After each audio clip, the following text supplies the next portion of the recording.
ये कपटी दुष्ट इतना बड़ा दुस्साहस कर रहे हैं। अरे साहस है तो अकेले युद्ध करो ना मेरी माँ से। शांत हो जाइए भैया। संसार की समस्त शक्ति उन्हीं से उत्पन्न होकर उन्हीं में समाहित होती है, क्योंकि देवी आदि शक्ति है वो, जगत जननी है वो। ये दोनों तो क्या, समस्त असुर सेना भी उन पर आक्रमण कर दे तब भी उन्हें कोई क्षति नहीं पहुंचेगी। पुत्र कार्तिकेय का आवेशित होना तो उचित है। जो न्याय प्रिय है उसके समक्ष कोई अन्यायपूर्ण आचरण करे तो उसका क्रोध अवश्य जागृत होगा, और फिर जब ये दुष्टता उसकी माँ पर केंद्रित हो तब वो स्वयं को कैसे शांत रखे।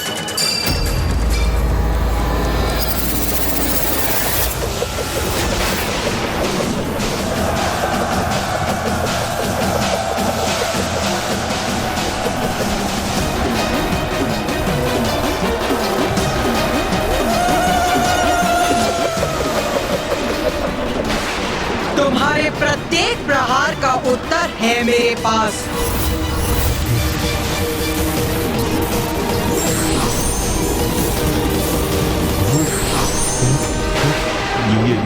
ये क्या भ्रातामुंड, ये तो अभी तक एक ही थी। हाँ भ्राताचंड, किंतु ये अभी 4 हो गई है। चंडमुंड देखो, अपने प्रहार को व्यर्थ जाते देखो और अपने जीवन की क्षणों की उल्टी गणना करना प्रारंभ करो।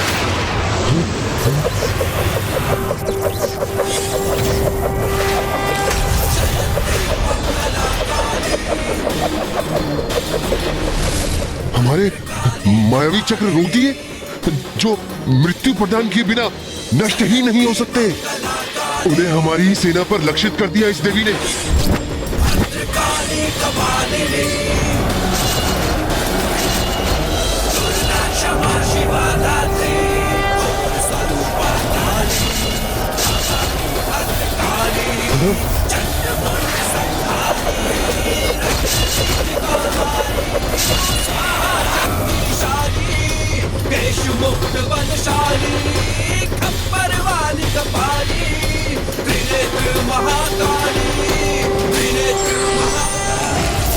बस इतनी ही शक्ति है तुम दोनों में। यही थे तुम्हारे सबसे शक्तिशाली आयुध शस्त्र। माँ ने सर्वथा उचित किया। इनके चक्रों से ही इनके सारे असुरों का वध कर दिया। असुरों का तो स्वभाव ही ऐसा है भैया। सती यदि उनके समक्ष आकर स्वयं कहे कि वो सत्य है, तब भी उस पर विश्वास नहीं करेंगे ये। उसे भी अपनी अहंकार की कालिमा से ढकने का प्रयास करेंगे ये, और जिसका परिणाम सदा इनका विनाश ही होगा। माता ने तो ये प्रहार बड़ी ही सरलता से डाल दी, किंतु मैं निश्चित तभी होगा जब माता इन दोनों भ्राताओं चंड और मुंड का वध करेंगे। भ्राता मुंड। हाँ भ्राता।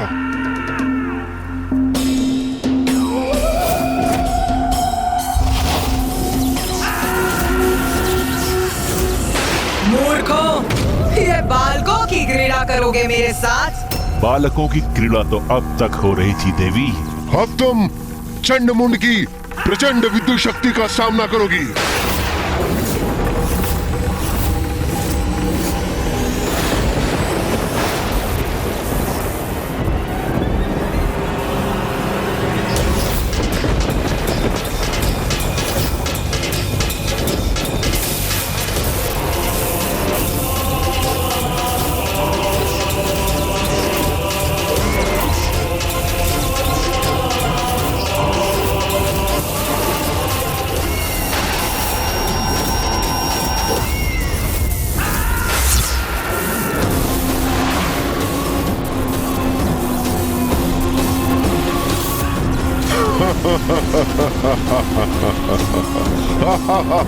अपना जाल बुनेंगे मेरे चारों ओर। शीघ्र इनका ये भ्रम भी भंग होगा।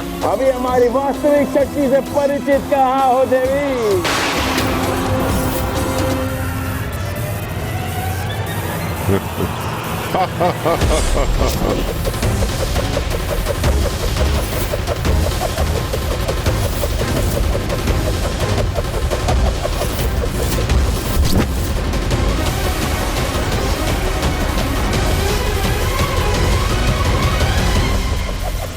चंडमुंड, अपने शस्त्रों को नष्ट होते देखो।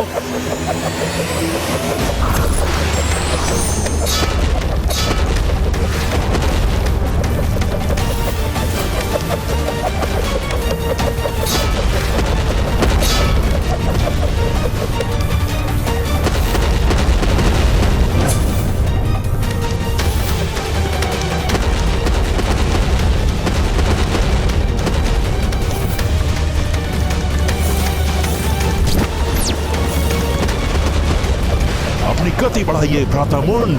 ठीक है भ्राता।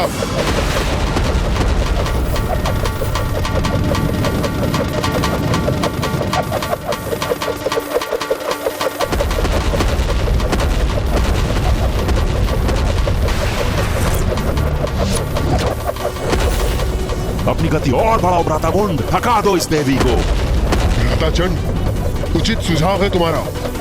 लो, मैंने और तेज कर दी अपनी गति।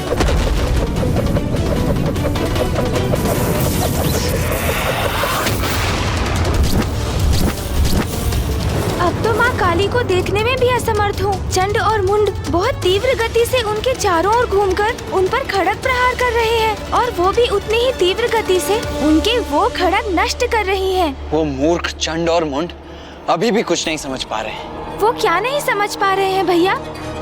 यही गणेश कि माँ तो इन दोनों के साथ क्रीड़ा कर रही है, जिसके उपरांत जितनी तीव्रता से माँ का क्रोध जागृत होगा उतनी ही अधिक दुर्दशा होगी इन दोनों की।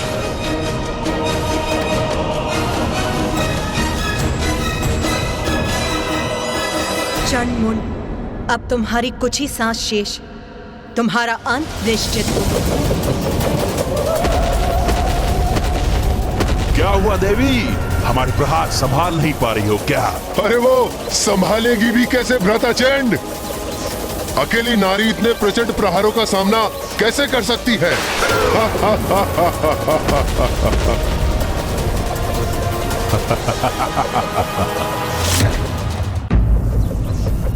हे नारी, हम तो अनंत काल तक इसी प्रकार प्रहार कर सकते हैं, पर तुम अवश्य थक जाओगी।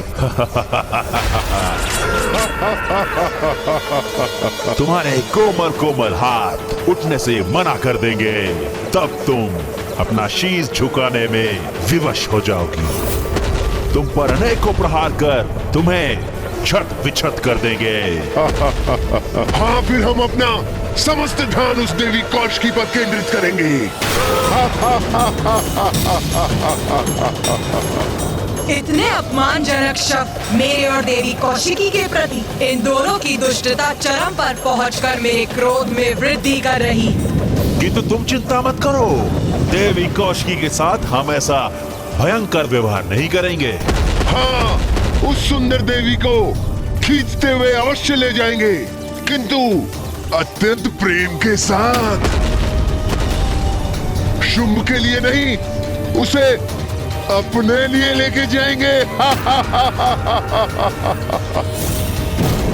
बस अब प्रतीत होता है अपने इन दुर्वचनों से अपने भाग्य के पट बंद कर लिए हैं इन दोनों ने। अब तो एक ही घटना शेष है इनके जीवन में, इनकी मृत्यु। इनकी मृत्यु। अब इन दोनों के पापों की गागर भर चुकी।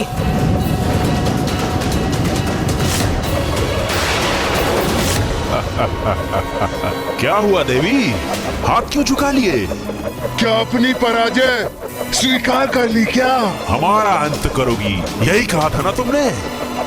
अब देखो, हम करेंगे तुम्हारा अंत।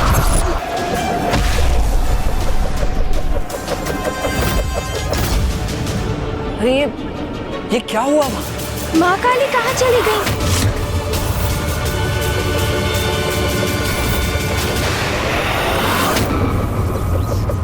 भ्राता मुंड, वहाँ कुछ घटित हुआ है।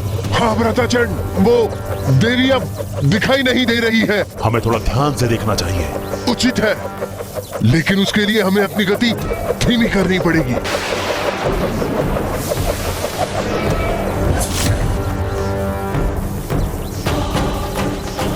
भ्राता मुंड, वो देवी कहाँ चली गई? लगता है भाग गई। चंड मुंड!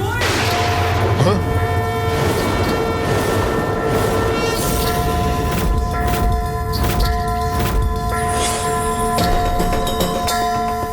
भ्रातामुंड, ये तो यहाँ है। हाँ भ्राताचंड, देख रहा हूं मैं, ये हमसे भी ऊपर पहुंच गई है।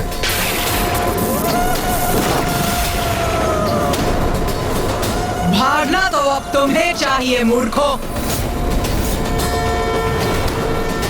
ये तो अत्यंत विकराल प्रतीत हो रही है भ्रातामुंड। हाँ भ्राताचंड, ये क्या करने जा रही है? किंतु अब तो तुम्हारे भागने का भी कोई लाभ नहीं। भ्रातामुंड, इसका स्वर तो अत्यंत भयावना है। अब हम क्या करें?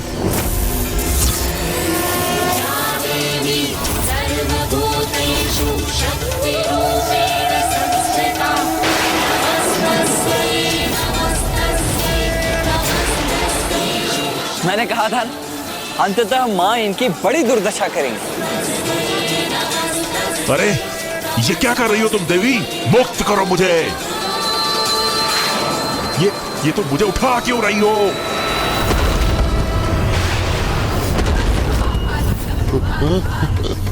क्यों उठा रही हो मुझे? क्या करोगी मेरे साथ? छोड़ो मुझे। मेरा तो मन था कि माँ विद्युत रेखाओं को एक सूत्र में गूंथ दे। चंड और मुंड को एक दूसरे से टकराते देख बहुत आनंद आएगा मुझे।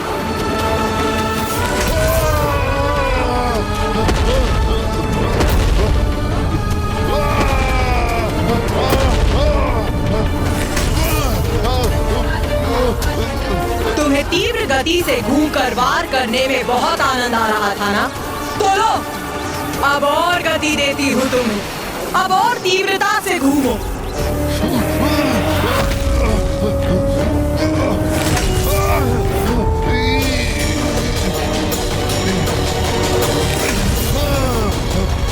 प्रतीत होता है माँ को तुम्हारा सुझाव भा गया है गणेश।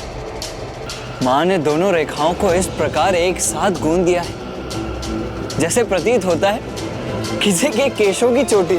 हाँ भैया।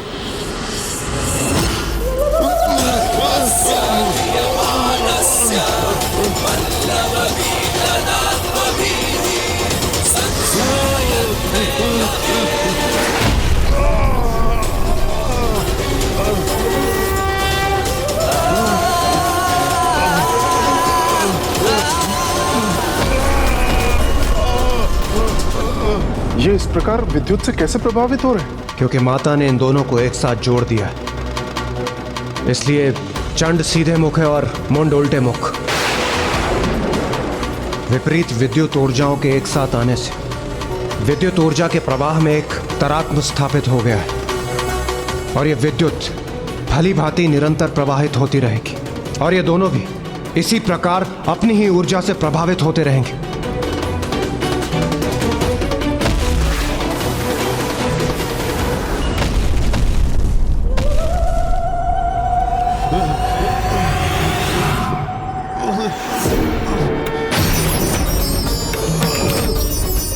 जैसे ही हम उस स्त्री के निकट पहुंचेंगे, हम उसे एक अंतिम चेतावनी देंगे। जो उसके लिए समर्पण कर हमारी बंदी बन हमारे साथ आने का अंतिम अवसर होगा। मैं तुम दोनों को अंतिम चेतावनी देती हूँ। देवी कौशिकी के समक्ष समर्पण करो, उनकी शरण में आ जाओ।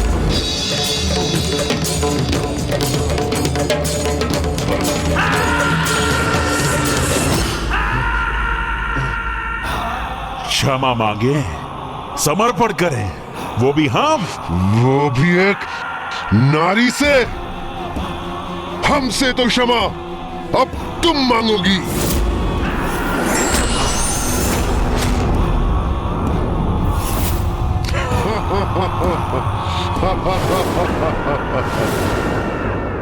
अपना अंतिम अवसर भी गवा दिया इन दोनों ने। बस उसके लिए ये अंतिम अवसर होगा। उसके बाद हम नहीं, हमारे बाण बात करेंगे। हमारे बाण बात करेंगे। बाण बात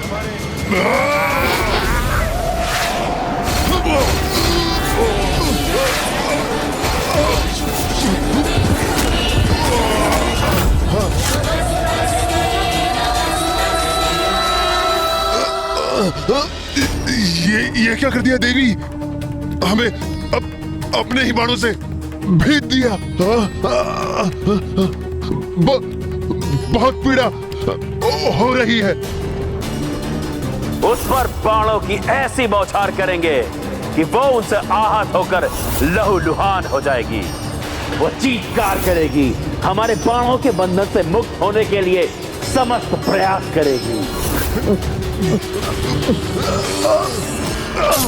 अपने कोमल कोमल हाथों से अपने बाणों को हटाने का प्रयत्न करेगी।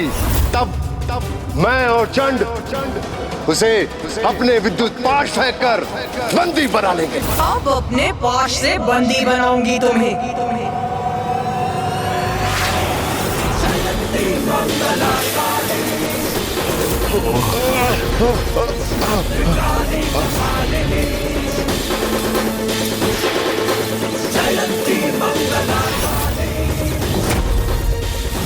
अरे ये पाश तो हमें और कष्ट दे रहा है, हमारे घाव बढ़ा रहा है।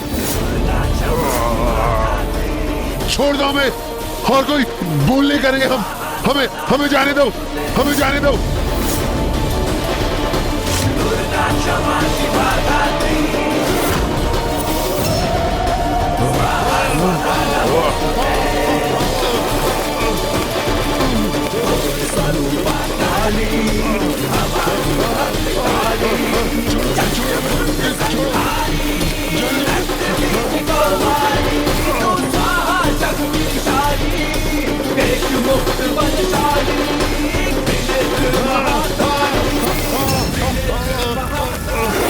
भारी बेड़ियों में बंधी अपने पैरों पर हमारे साथ चलकर यहां तक आएगी।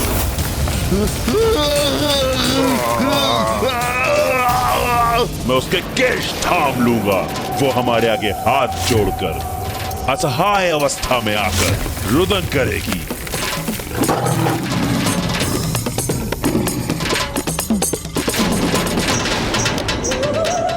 फिर उसे भारी बेड़ियों में बांधकर खींचते हुए आपके समक्ष ले आएंगे।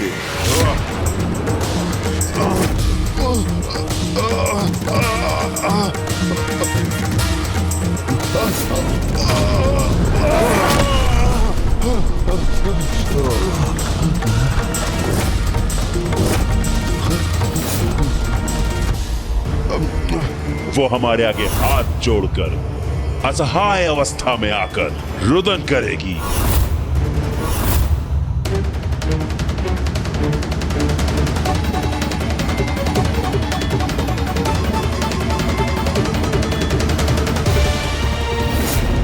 नारी शक्ति को दुत्कारते थे ना तुम, किंतु देखा कैसे एक नारी ने ये दुर्दशा की है तुम्हारी। किंतु तुम तो क्षमा योग्य भी नहीं।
उसके अहंकार को खंडित करते हुए हम उसे इस राज्यसभा में लेकर आएंगे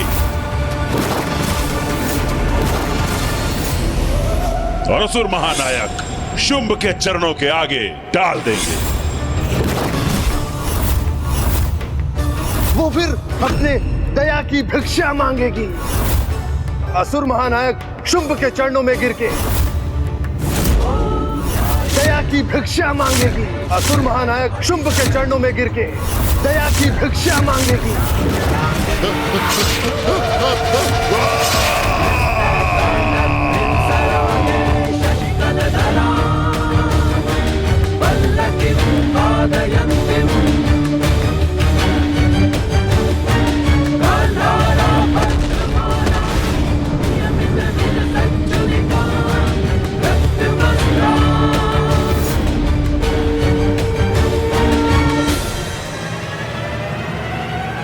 देवी काली, तुमने चंड मुंड का वध किया है, इसलिए आज से तुम संसार में देवी चामुंडा के नाम से भी जानी जाओगी और समस्त संसार देवी चामुंडा की पूजा करेगा।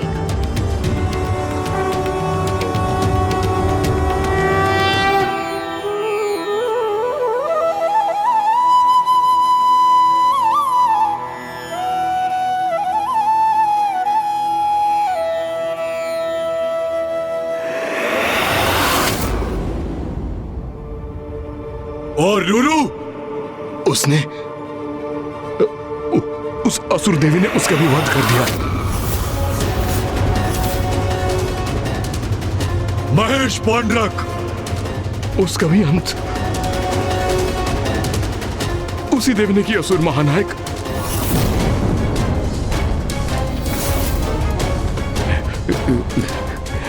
मुंड, असुर सेनापति मुंड भी उस देवी के समक्ष जीवित नहीं बचे।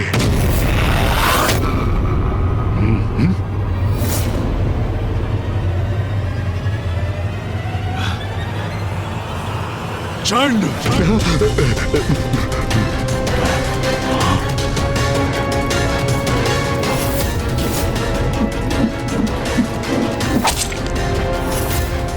कैसे बताऊं असुर महानायक को चंड का भी अंत किया देवी ने।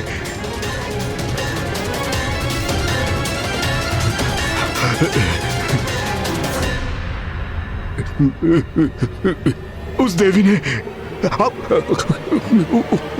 उस नारी ने,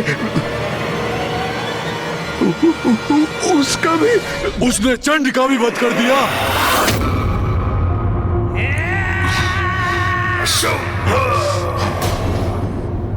चंड मुंड जैसे पराक्रमी असुरों को, मेरे सेनापतियों को पराजित कर दिया उसने।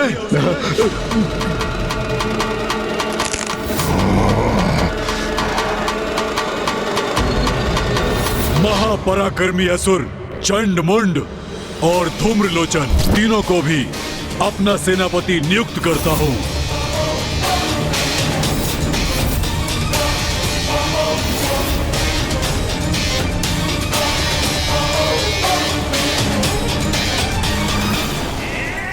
वो दुष्ट नारी, मैं उसका अंत कर दूंगा, अंत। ये क्या कह रहे हैं आप देव सेनापति निशुंभ? अब तो अपने भ्रम से बाहर आइए। इस अनुचित उन्माद का अंत कीजिए। अब वो कोई साधारण नारी नहीं है, समस्त ब्रह्मांड की शक्ति की स्रोत, सर्वोच्च नारी की शक्ति, शिव की शक्ति, जगत जननी है वो कोई भी हो, मैं उसका अंत कर दूंगा, अंत। निशुंभ,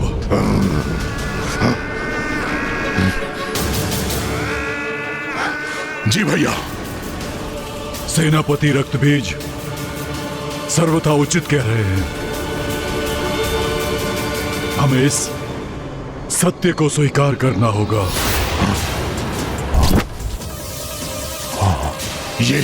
ये क्या कह रहे हैं भ्राताचुम? हम असुर पराजय स्वीकार कर लें? यही उचित होगा। इसी में हम सभी असुरों की भलाई निहित है।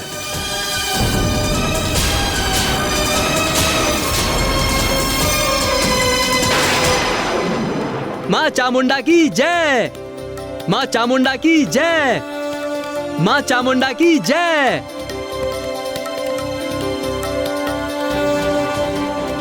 गणेश जी, मैं स्वयं को रोक ही नहीं सका। मुझे माँ की लीला का प्रत्यक्षदर्शी बनने की इतनी तीव्र इच्छा जो थी, ये तो मेरा सौभाग्य है कि मैं माँ काली के देवी चामुंडा रूप की लीला का साक्षी बना।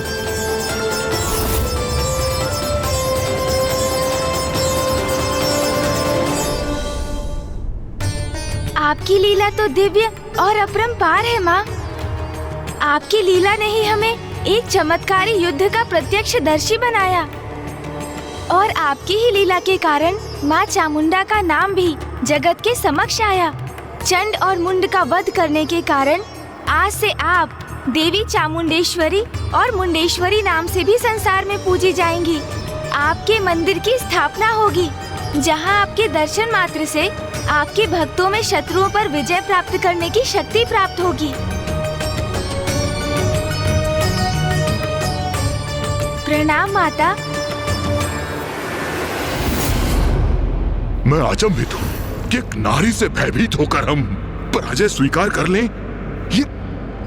ये आप सुझाव दे रहे हैं भ्राता शुंभ? इसमें अचंभित होने को क्या है भ्राता निशुंभ? धूम्रलोचन, रुरु, महेश पौंड्रक ही नहीं किंतु अपराजय महायोद्धा चंडमुंड के साथ हमारी असुर सेना के एक बड़े भाग का अंत हो चुका है और इन सभी का वध किया है उस नारी देवी कौशिकी ने। ये क्या हो गया है भ्राता शुंभ को? क्या वो भी अपना साहस खो बैठे?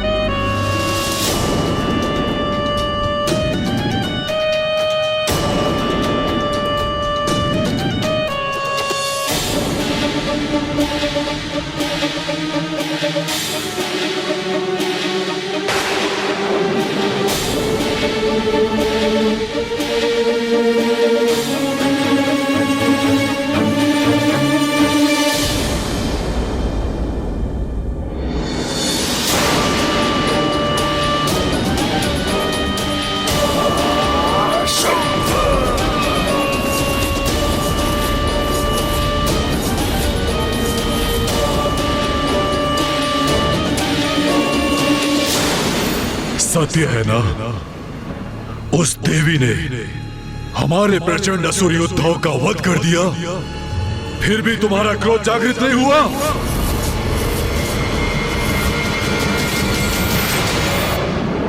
सत्य तुम्हें व्याकुल नहीं करता?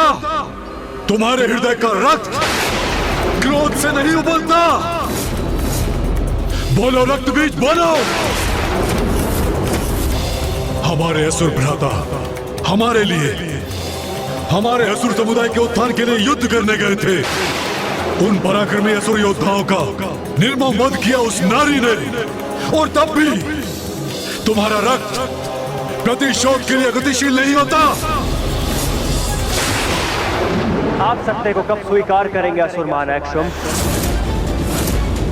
अपने मति भ्रम का परित्याग कीजिए, जिनसे प्रतिशोध लेने के लिए आप मुझे प्रेरित कर रहे हैं। वो कोई साधारण नारी नहीं है, जगत जननी है। पुनः वही राग अलाप रहा है ये? असुर महानायक शुंभ, उनकी शक्ति को पहचानिए। बस रक्तबीज बस। धिक्कार है तुम पर, धिक्कार है। जगत जननी देवी शक्ति माता, तुम्हारे मुख से निकले इन शब्दों का श्रवण करते करते थक चुका हूं मैं। मात्र शब्द नहीं है ये असुर महानायक शुंभ, इन्हीं शब्दों में सत्य निहित है। प्रतीत होता है सत्य कुछ और ही है। बताओ मुझे, असुर गुरु शुक्राचार्य द्वारा आयोजित प्रतिस्पर्धा में तुमने क्यों भाग लिया था? बताओ मुझे। स्मरण रहे, अब असुर शक्ति के उदय का समय आ गया है। अब बहुत हुई पराजय, अब जय होगी असुरों की, और आज ही हम इस जय का आरंभ करेंगे। यदि उस स्पर्धा में विजयी होकर तुम असुर महानायक के पद पर प्रतिष्ठित होते तो क्या करते? बताओ रक्तबीज, बताओ।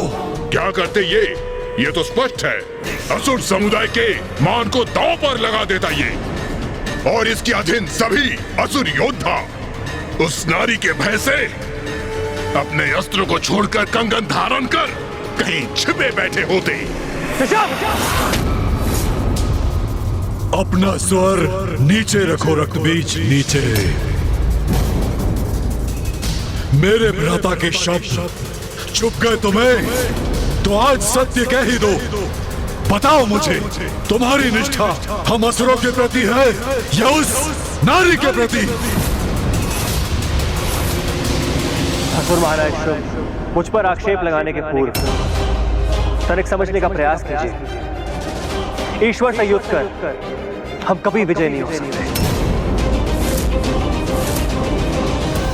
ईश्वर, वो नारी, एक कुटिल कपटी मायावी नारी तुम्हारी ईश्वर है, और उसकी शक्ति में तुम्हें इतना विश्वास और उसके प्रति तुम्हारी इतनी श्रद्धा है। रक्तबीज, तुम उससे युद्ध न कर उसकी सुरक्षा सुनिश्चित कर रहे हो। देवी कौशिकी को मेरे संरक्षण की आवश्यकता नहीं है। मैं आपको और असुरों का बचाव करने का प्रयत्न कर रहा हूं, क्योंकि यदि आप निशुंभ, मैं और अन्य असुर शेष ही नहीं रहे तो इस युद्ध का असुरों को क्या लाभ होगा? अपनी जान गंवाकर भी हमें क्या प्राप्त होगा? बस बस रक्तबीज, बस।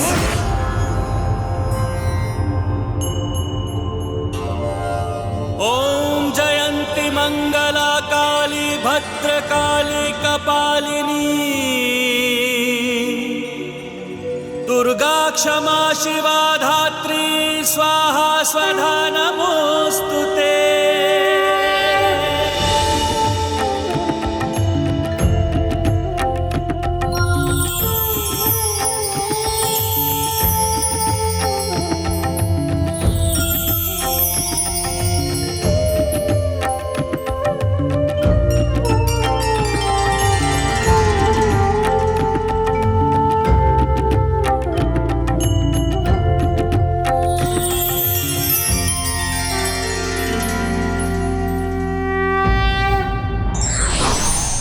सच्चे हितैषी ही सत्य से अवगत कराते हैं, किंतु ये व्यक्ति पर निर्भर करता है वो इसे कितना महत्व देता है।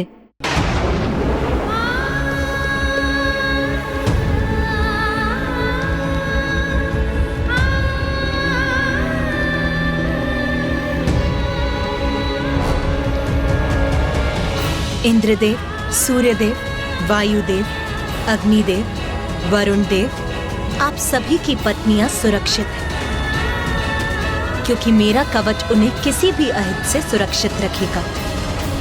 माता, आपका कोटि कोटि धन्यवाद। आपने कृपा कर हमारी सारी चिंताएं हर ली। माता, यदि सभी देवियां सुरक्षित हैं, तो क्या हम उन्हें अपने साथ लौटाकर ले जाएं? नहीं, अभी वो समय नहीं आया, क्योंकि शुंभ और निशुंभ के वध होने तक देवियां मेरे ही कवच के संरक्षण में गुफा में सुरक्षित रहेंगी।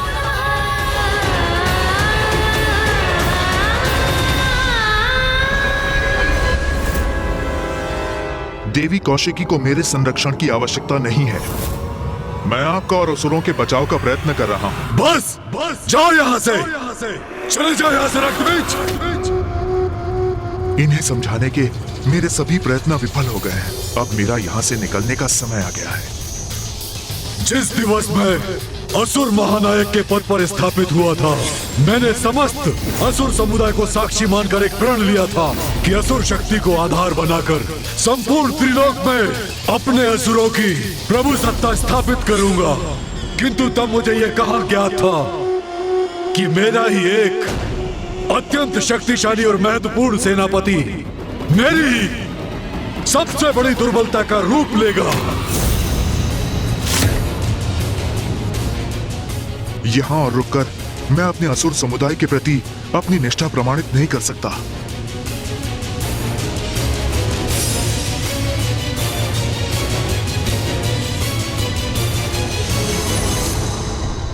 जाओ रक्तबीज, जाओ, भाग जाओ यहां से, क्योंकि तुम्हारा आज ये पलायन असुरों के साथ महाद्रोह है, किंतु ये तुम्हारा स्वभाव ही है। महान असुर सम्राट महिषासुर ने तुम्हें मंत्री बनाया और जब उनका विकट समय आया तुम उन्हें अकेला छोड़कर भाग गए। जो तुमने पूर्व में किया वही तुम आज भी कर रहे हो। रक्तबीज, तुम पर धिक्कार है। मुझे तो प्रतीत होता है कि तुम असुर ही नहीं हो। अवश्य तुम्हारी मां ने भी असुरों के साथ द्रोह किया होगा और अपने चरित्र को देवताओं के साथ कलंकित किया होगा, और तुम उस कलंक का परिणाम हो रक्तबीज।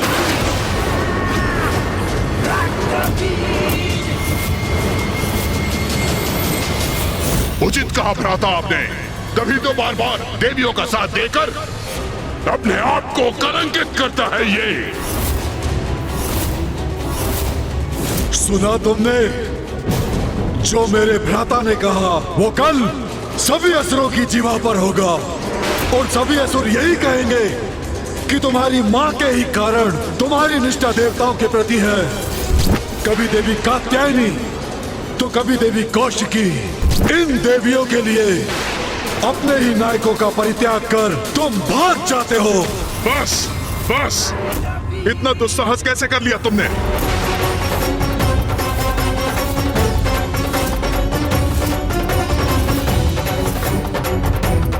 सभी सीमाएं लांघ गए हो तुम। मेरी मां के प्रति अपशब्द कहा तुमने, तुम्हें इसका दंड मिलेगा। अपने हाथों से तुम्हारा वध करूंगा मैं। स्तंभन! स्तंभन!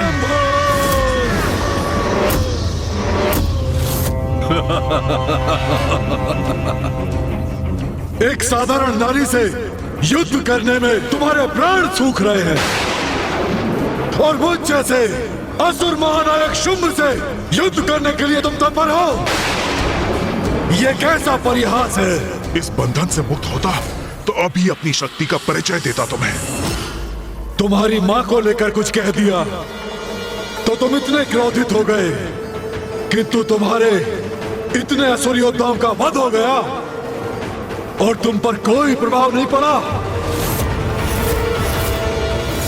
भ्राता शुंभ ये क्या कर रहे हैं?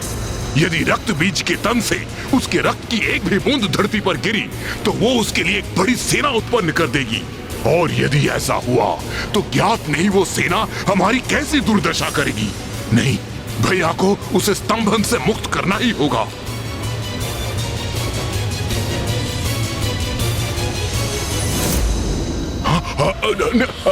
रुकिए भैया, उसे स्तंभन से मुक्त कीजिए। ये युद्ध नहीं करना चाहता है तो इसे जाने दीजिए। क्यों अपनी शक्ति को व्यर्थ कर रहे हैं इस पर? उचित है निशुंभ, उचित है। मेरे स्तंभन से मुक्त हो जाओ।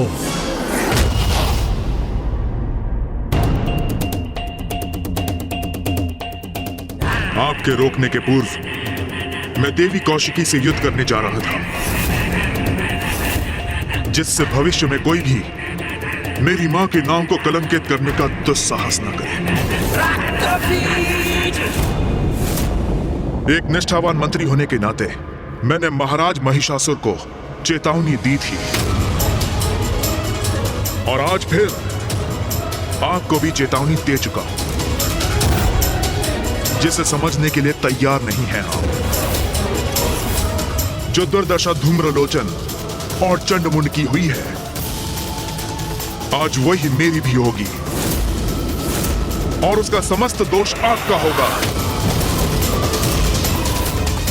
आपका अहंकार ही हमारे विनाश का कारण बनेगा।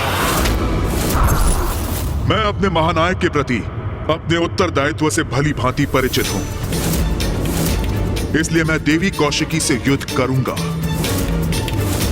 किंतु आज असुर महानायक ने मुझे मेरा स्थान दिखा दिया है।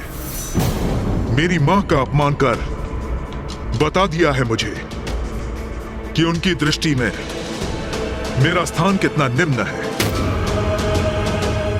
जय हो, असुर महानायक की जय हो।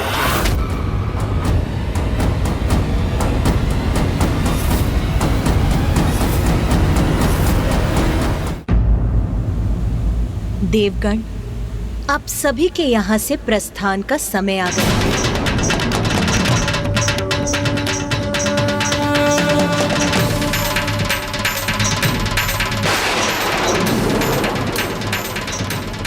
विंध्याचल पर्वत, वहीं स्थित है देवी कौशिकी।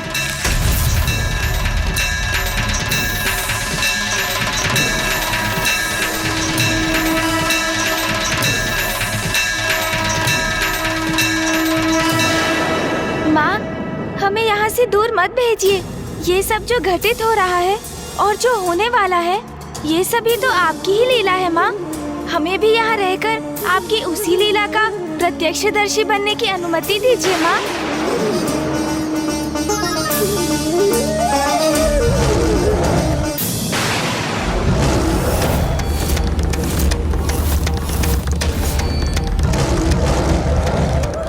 कौन है जो अपने काल से साक्षात्कार करने यहाँ आ रहा है?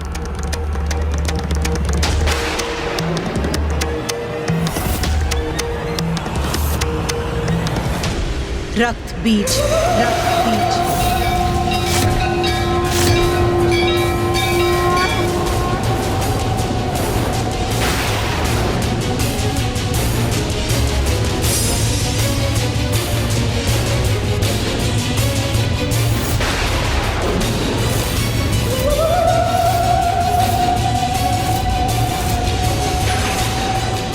जो भी है ये रक्त बीज, उसे माता तक कदापि नहीं पहुंचने दूंगी मैं।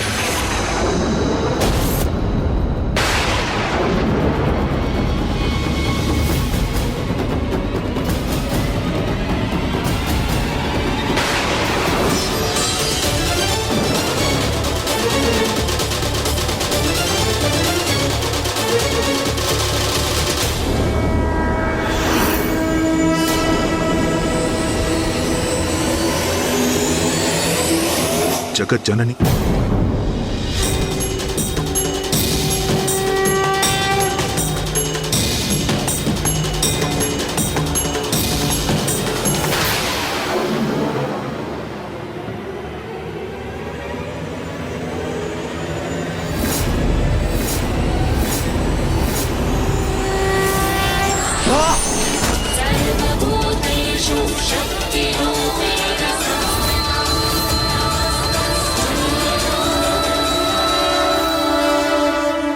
मुझे ज्ञात है देवी, आप जगत जननी हैं।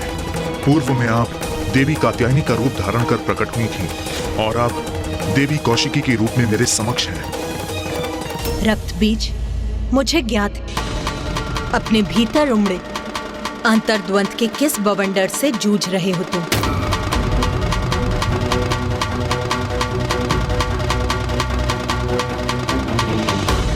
मैं आपसे युद्ध करने के लिए विवश हूं जगत जननी। पूर्व में भी मैंने महाराज महिषासुर को चेतावनी देने का प्रयत्न किया था, किंतु मैं असफल हुआ और अब पुनः असुर महानायक शुंभ को आपकी शक्ति के प्रति सचेत करने में विफल हुआ हूं मैं। तब भी और अब भी जो उचित था वही करने का प्रयास किया मैंने, किंतु मेरा प्रयास व्यर्थ हुआ। मेरे अपने मुझे द्रोही कहकर दुत्कारने लगे, मेरी मां पे आक्षेप लगाकर उनका अपमान कर रहे हैं। मैं उस कलंक से मुक्ति पाने के लिए असुर महानायक शुंभ के सेनापति के रूप में आपसे युद्ध करने के लिए यहां प्रस्तुत हुआ हूं।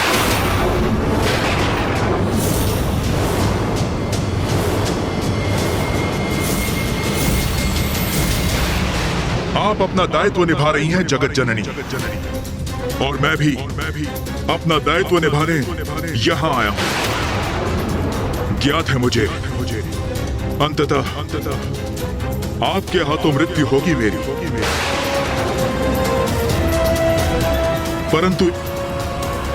परंतु एक क्षीण सी संभावना मेरे जीवित रहने की भी अवश्य है। इस युद्ध को अपने जीवन का अंतिम युद्ध समझकर मैं अत्यंत उदास था माता, किंतु फिर यहां आते समय मेरे मन में एक विचार कौन था और मुझे प्रतीत हुआ कि मैं एक योद्धा हूं और एक योद्धा को अपने जय की आस, वो भले ही कितनी क्षीण क्यों ना हो, कभी नहीं त्यागनी चाहिए।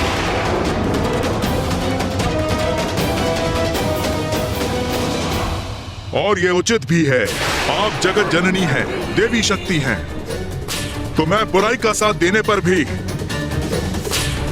हूं तो आपका ही अंश, अर्थात आप मुझ में उपस्थित हैं और मैं आप में। इसलिए हम दोनों भिन्न होते हुए भी एक ही हैं और हमारी शक्ति का स्रोत भी एक ही है। जब शक्ति एक है तो फिर इस युद्ध में जहां आपकी शक्ति सफल हो सकती है तो मेरी क्यों नहीं?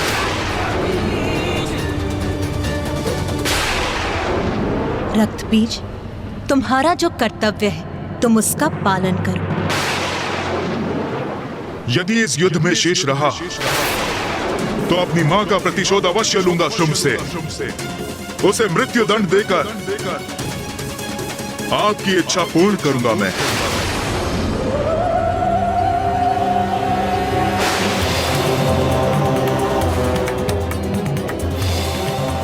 मैं आपसे युद्ध करने के लिए प्रस्तुत हूं माता।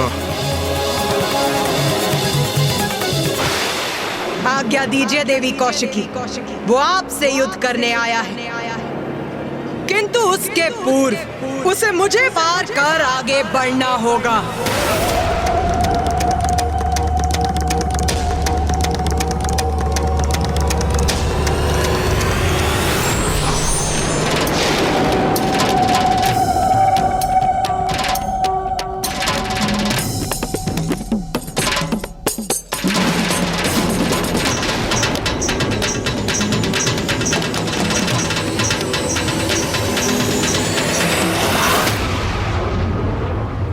युद्ध करने आए हो ना यहाँ, तो उठाओ अपने अस्त्र शस्त्र, युद्ध करो मुझसे। मैं आपसे नहीं, देवी कौशिकी से युद्ध करने आया। देवी कौशिकी तक पहुँचने के लिए सर्वप्रथम तुम्हें मुझसे आगे बढ़ना होगा, जो मैं कदापि होने नहीं दूंगी। देवगणों, भैया, मैं समझ नहीं पा रहा हूँ कि ये दुष्ट इतना संयमित क्यों है। युद्ध क्यों नहीं कर रहा है ये रक्तबीज? युद्ध तो मैं मात्र देवी कौशिकी से ही करूंगा। आप जाएं और उन्हें युद्ध के लिए मेरे समक्ष प्रस्तुत करें। मुझे आदेश देने का प्रयास कर रहे हो तुम? इतना दुस्साहस!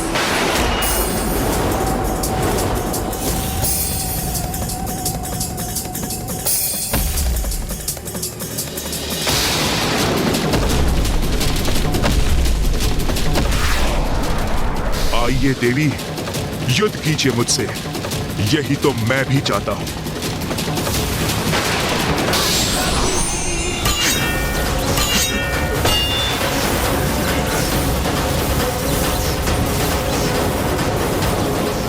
अपने अंत के लिए तैयार हो जाओ रक्तबीज।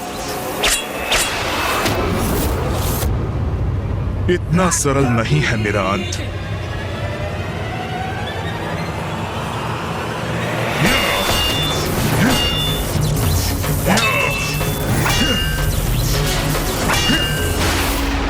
उस स्पर्धा में हमने जिस रक्तबीज को देखा था, ये उससे कितना भिन्न प्रतीत हो रहा है। इसमें आए इस परिवर्तन का क्या कारण हो सकता है? हाँ भैया, उसी का विचार तो मैं भी कर रहा हूँ। अभी तक माता पर एक वार तक नहीं किया है इस असुर ने। बस अपना बचाव। भैया, कोई तो बात है जो हम भूल रहे हैं।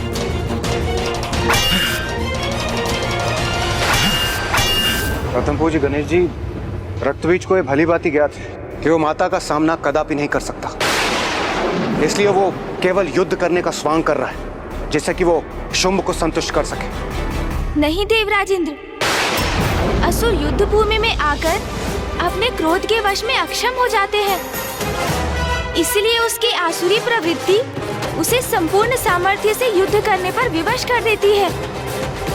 किंतु ये तो इतना शांत है, इसके पीछे अवश्य कोई अन्य रहस्य है।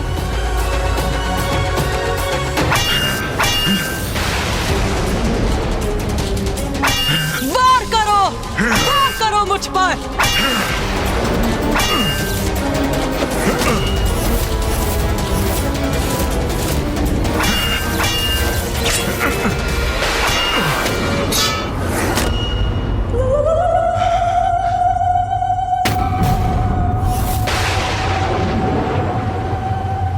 निशस्त्र योद्धा पर वार नहीं करती मैं।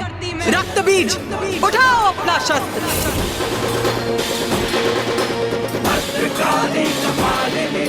सुना नहीं? अपना शस्त्र उठाकर प्रस्तुत हो युद्ध में। उठाओ, वार करो मुझ पर।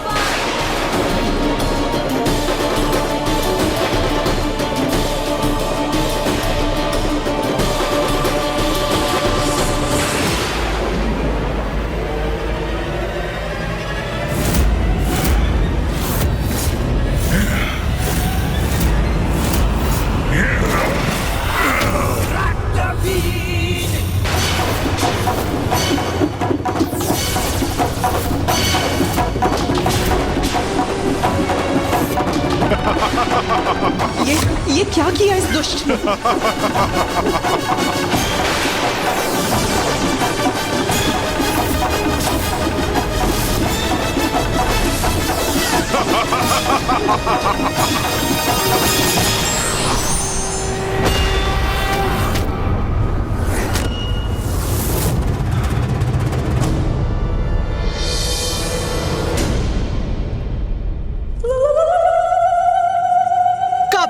दुष्ट, तूने छल से देवी कौशिकी पर वार करने का दुस्साहस कैसे किया?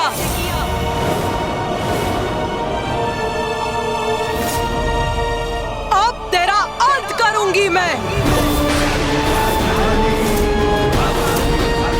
मुझे क्षमा करें जगत जननी, किंतु इस युद्ध में यही रणनीति अपनाने पर विवश हूं मैं।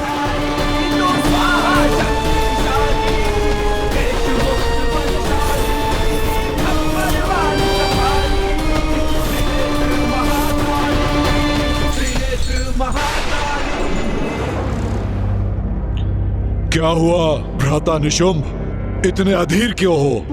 महाराज शुंभ, क्या रक्त बीज युद्ध करेगा? इस बात का हम विश्वास कैसे कर सकते हैं? देवी देवी कह के गुणगान गाने वाला वो द्रोही कदाचित अभी उस देवी के चरणों में गिरकर भजन गा रहा होगा।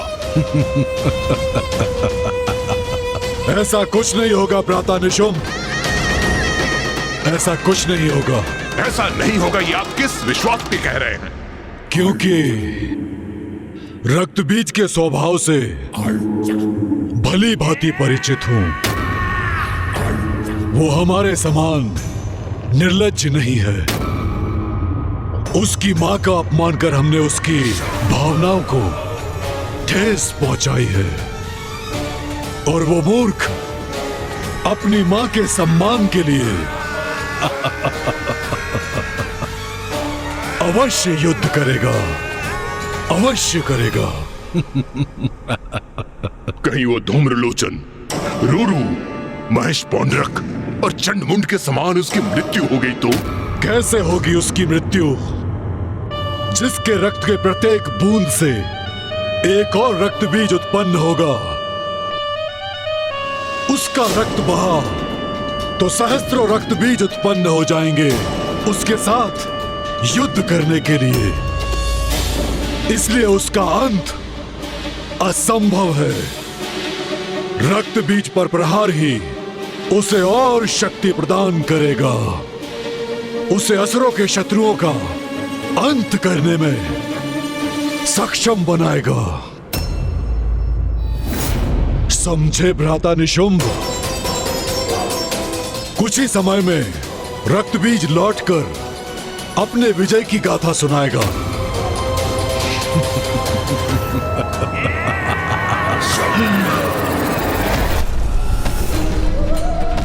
और उग्र प्रहार कीजिए मुझ पर देवी काली।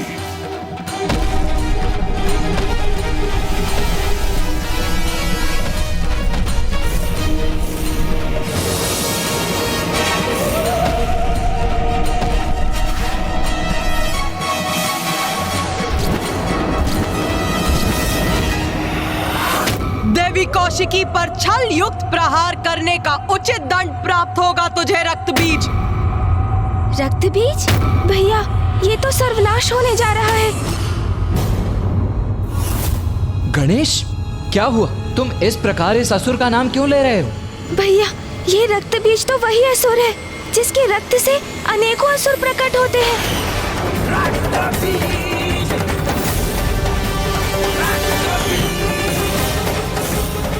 तो ये है उसकी चाल। वो माता को क्रोधित कर रहा है, जिससे वो उस पर वार करे और उसका रक्त बहे, और जिससे उसके प्रतिरूप उत्पन्न हो और उसकी सहस्त्रों असुरों की सेना प्रकट हो जाए।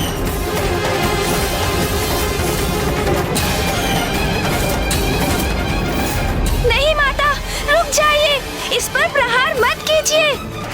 रुक जाइए माता, रुक जाइए। यही तो चाहता था मैं।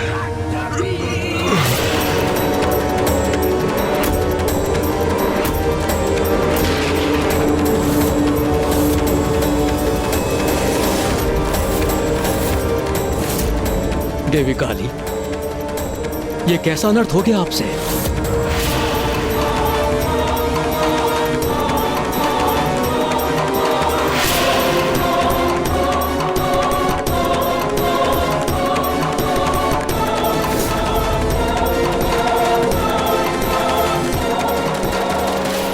मुझे आप पर वार करना ही था, वही किया मैंने। मां काली को उत्तेजित कर स्वयं पर प्रहार कराने का यही उपाय था।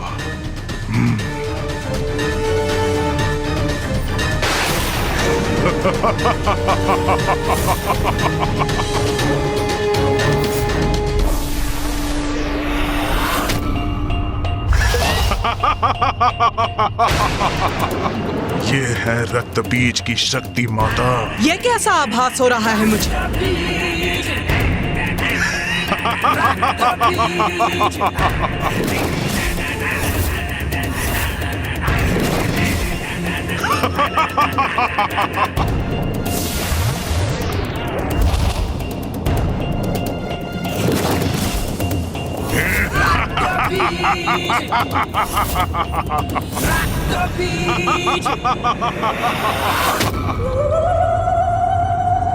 तो अभी अंत नहीं हुआ इसका?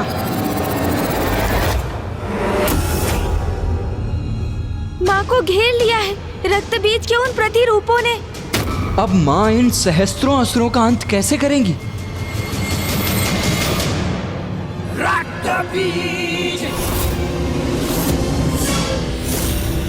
देखा देवी, मेरा वध कोई नहीं कर सकता। मैं तो अमर हूं।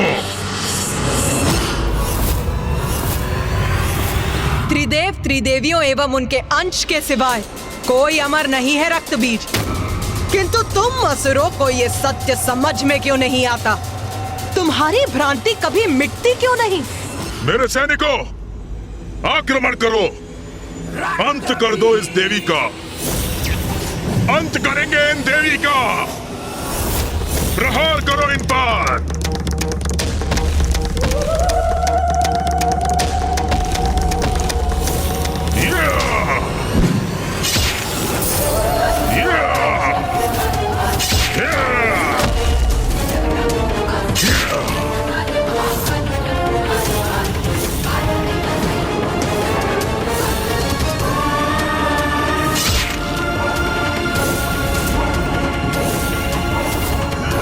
कितनी भी संख्या में प्रस्तुत क्यों ना हो जाओ, किंतु मैं तुम सभी का वध करूंगी।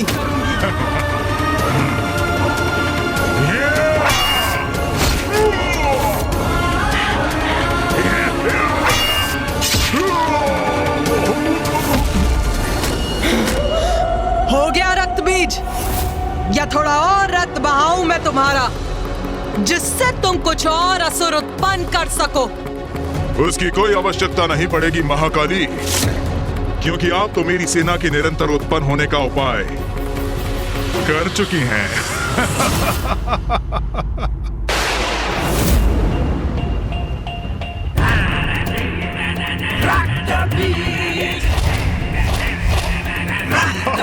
ये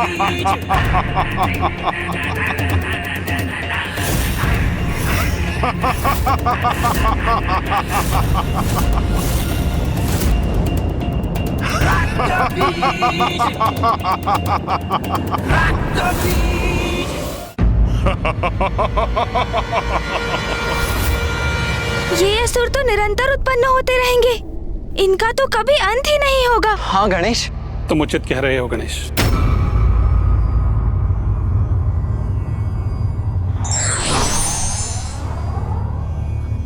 प्रणाम मामाश्री। प्रणाम मामाश्री श्री हरि नारायण।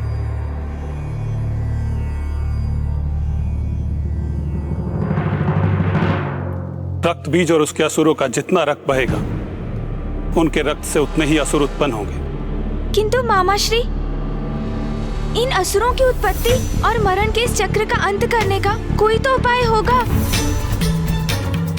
मेरी भी यही आशा है।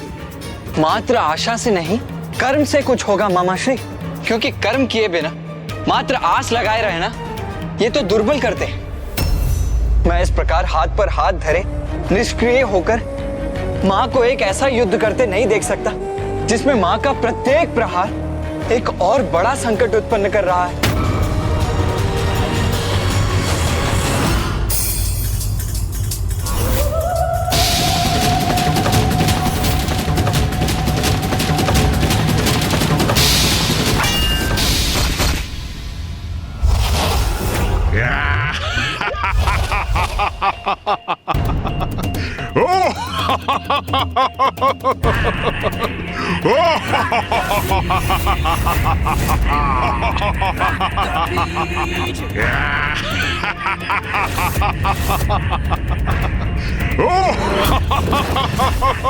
माता, मुझे इन असुरों से युद्ध करने की अनुमति दीजिए। आगे बढ़ेंगे, विजयी होंगे, रुकेंगे नहीं हम। आक्रमण!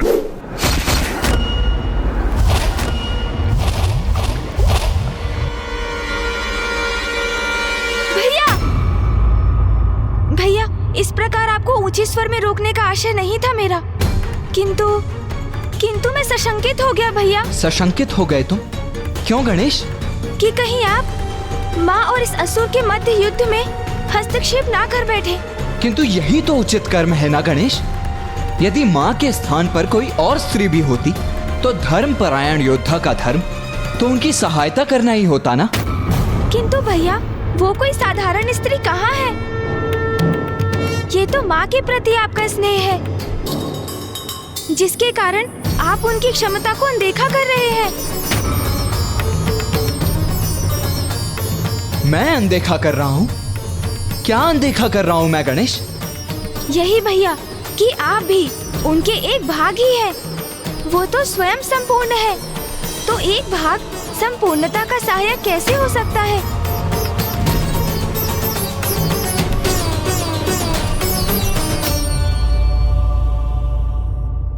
तुम सर्वथा उचित कह रहे हो गणेश। मैं ये कैसे नहीं देख सका? मेरा जन्म तो माँ से ही हुआ है। मेरा तन, मन, मेरे रक्त की प्रत्येक बूंद माँ की ही तो देन है। इसीलिए मेरी शक्ति पर विश्वास कर माँ की सहायता करने का निश्चय कितनी बड़ी भूल थी मेरी। मैं वास्तव में भूल रहा था कि माँ की शक्ति तो अथाह अपार है।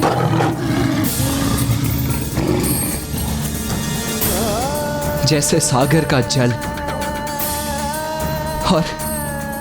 और जल की एक बूंद सागर की सहायता कैसे कर सकती है? मैं अवश्य क्षणिक आवेग में बह गया था गणेश। आप उचित कह रहे हैं भैया। जिस प्रकार हमारे शरीर में स्थित रक्त की प्रत्येक बूंद माँ की ही देन है, उसी प्रकार रक्त बीज की देह का रक्त भी माँ का ही अंश है। उसी रक्त को माँ के विरुद्ध उपयोग करने में आतुर है, बिना ये जाने कि वो रक्त तो माँ से ही उत्पन्न होता है, अंत में माँ में ही समा जाता है। जो शक्ति उसे माँ से ही प्राप्त हुई है, उसका उपयोग माँ के विरुद्ध कर वो कभी युद्ध में विजयी नहीं हो सकता।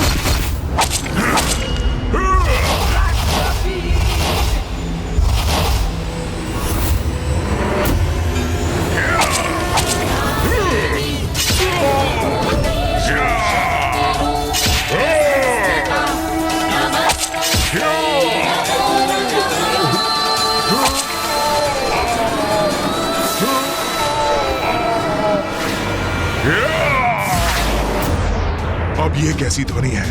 किसका आगमन हो रहा है?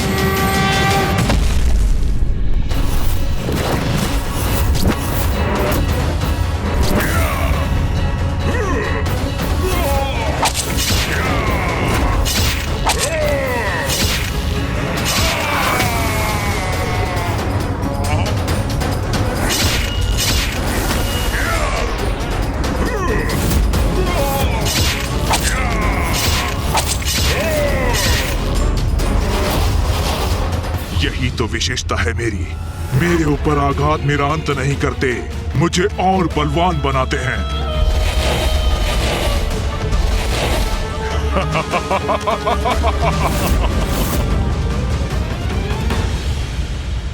इस प्रकार तो ये असुर निरंतर उत्पन्न होते रहेंगे, इनका कभी अंत ही नहीं होगा।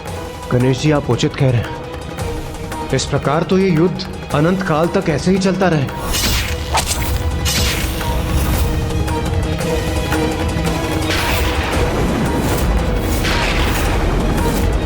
फिर माता कैसे रक्त बीज को अपने रक्त से नवीन असुर उत्पन्न करने से रोकेंगी? योद्धा कितना भी शक्तिशाली क्यों ना हो, यदि वो अधर्म के साथ है तो उसका विनाश निश्चित है।